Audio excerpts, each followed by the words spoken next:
చాలా తక్కువ oil use చేసి మంచి టేస్టీ ఒక చికెన్ రోస్ట్ చేస్తాను చూడండి. నాకైతే చాలా అప్రిసియేషన్ వచ్చింది ఈ రెసిపీకి.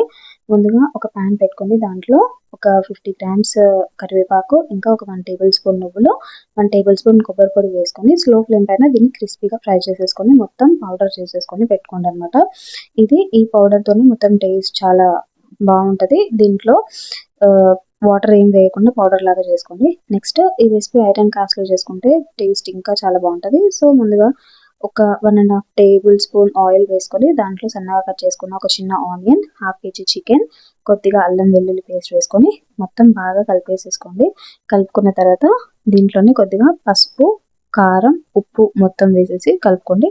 ఐరన్ క్యాస్ట్లో చేయడం వల్ల ఇది చికెన్ చూసారా ఎంత తొందరగా మంచి వేడి వచ్చేస్తుంది, తొందరగా ఉడికిపోతుంది అనమాట.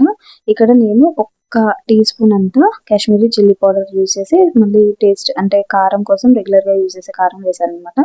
జస్ట్ కాశ్మీరీ చిల్లీ పౌడర్ ఏంటంటే కలర్ కోసం అనమాట. సో వేసేసి సాల్ట్ కూడా వేసేసి మొత్తం కలుపుకొని దీంట్లో ఒకసారి కలిపేసుకోండి.